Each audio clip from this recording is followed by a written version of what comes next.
সাল্লাল্লাহু আলাইহি ওয়াসাল্লাম বললেন,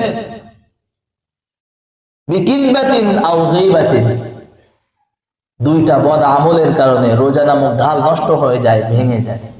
নাউযুবিল্লাহি মিন যালিক। কয়টি বদ আমলে, কয়টি গুনাহের কারণে রোজা নষ্ট হয়ে যায়? খুবই খুবই গুরুত্বপূর্ণ দুইটা বিষয়, মনে রাখতে হবে। এই দুইটা বিষয় যদি, এই দুইটা পাপ যদি, অপরাধ যদি আমাদের মধ্যে থাকে, তাহলে এই রোজা রাখা আর না রাখা কেমন যাবে? কি সমান। রোজা আমাদের জাহান্নাম থেকে বাঁচানোর জন্য ঢাল। সেই রোজা যদি আমাদের জাহান্নাম থেকে বাঁচাইতেই না পারে, এই ঢাল যদি আগের থেকে আমরা ভেঙে ফেলি, তাহলে আমাদের জাহান্নাম থেকে বাঁচাবে কিভাবে? এজন্য দুইটা অপরাধ এই রোজা নামক ঢালকে ভেঙে দেয়। কয়টা অপরাধ? দুইটা। এক নাম্বার বিলকিল, মিথ্যা। এক নাম্বার কি? মিথ্যা।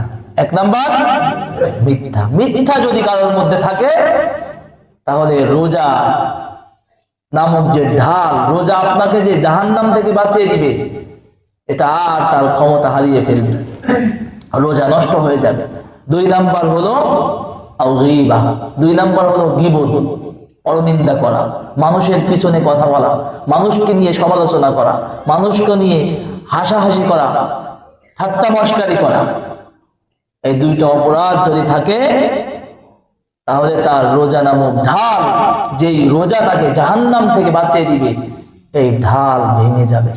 এই জন্য প্রিয় বন্ধুরা আমার, আমরা সকলেই আজ থেকে প্রতিজ্ঞা করি, আমরা প্রস্তুতি গ্রহণ করি, আগামী রমাদানুল কারীম যেন আমরা সুন্দরভাবে মিথ্যা থেকে, গীবত থেকে বেঁচে থেকে আমাদের রোজাগুলো যেন আমরা জাহান্নাম থেকে বাঁচানোর জন্য মজবুত ঢাল, দেওয়াল হিসেবে আমরা প্রস্তুত করতে পারি। আল্লাহ পাক আমাদেরকে তৌফিক দান করেন। বলেন আমিন।